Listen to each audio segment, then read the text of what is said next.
জরিমানা এড়াতে বাংলাদেশের নাম নিয়েও রক্ষা পেলেন না ডেভিড ওয়ার্নার, হয়েছেন দোষী সাব্যস্ত।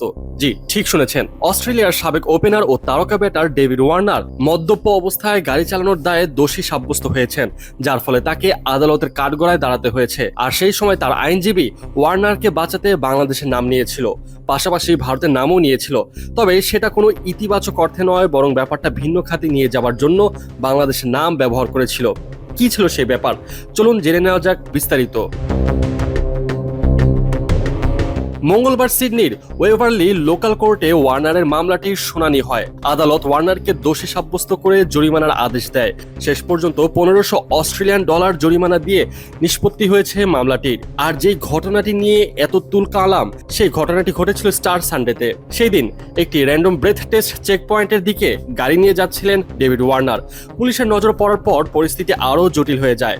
গাড়িতে থাকা এক নারী যাত্রীর সঙ্গে আসন বদলের চেষ্টা করেছিলেন ওয়ার্নার, তবে পুলিশ পরে নিশ্চিত হয় গাড়িটি তিনিই চালাচ্ছিলেন। সে সময় ওয়ার্নারকে পরীক্ষা করলে শরীরে অ্যালকোহলের মাত্রা আইনসিদ্ধ সীমার দ্বিগুণেরও বেশি পাওয়া যায়।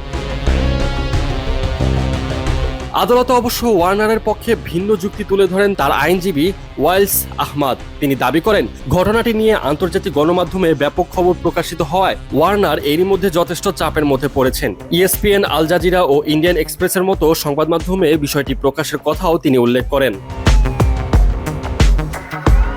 আইনজীবীর আরেকটি যুক্তি ছিল, ভারত ও বাংলাদেশের মতো দেশে অ্যালকোহল বিরোধী সামাজিক মনোভাব তুলনামূলকভাবে শক্তিশালী, ফলে এসব দেশের টি-20 ফ্র্যাঞ্চাইজি লিগে ওয়ার্নারের বাণিজ্যিক সুযোগ কমে যাওয়ার আশঙ্কা রয়েছে। তবে এইসব যুক্তিতে সন্তুষ্ট হননি বিচারক ক্লেয়ার ফার্নান। তিনি মনে করেন, এমন ঘটনা ঠেকাতে কঠোর বার্তা দেওয়া জরুরি, বিশেষ করে গাড়িতে শিশুদের উপস্থিতি থাকায় বিষয়টি আরও গুরুত্বের সঙ্গে দেখছেন তিনি। পাকিস্তান সুপার লিগে করাচি কিংসের নেতৃত্ব দেওয়ার পর অস্ট্রেলিয়ায় স্টারের ছুটিতে ফিরেছিলেন ওয়ার্নার।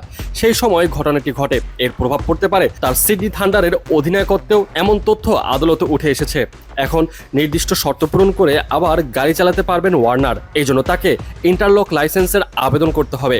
গাড়িতে বসানো হবে একটি বিশেষ যন্ত্র, যা অ্যালকোহলের উপস্থিতি শনাক্ত করলে ইঞ্জিন চালু হতে দেবে না। ফলে মাঠের বাইরে করা একটি ভুলের পর এবার স্টিয়ারিংয়েও বাড়তি সতর্ক থাকতে হবে অস্ট্রেলিয়ার এই সাবেক তারকাকে।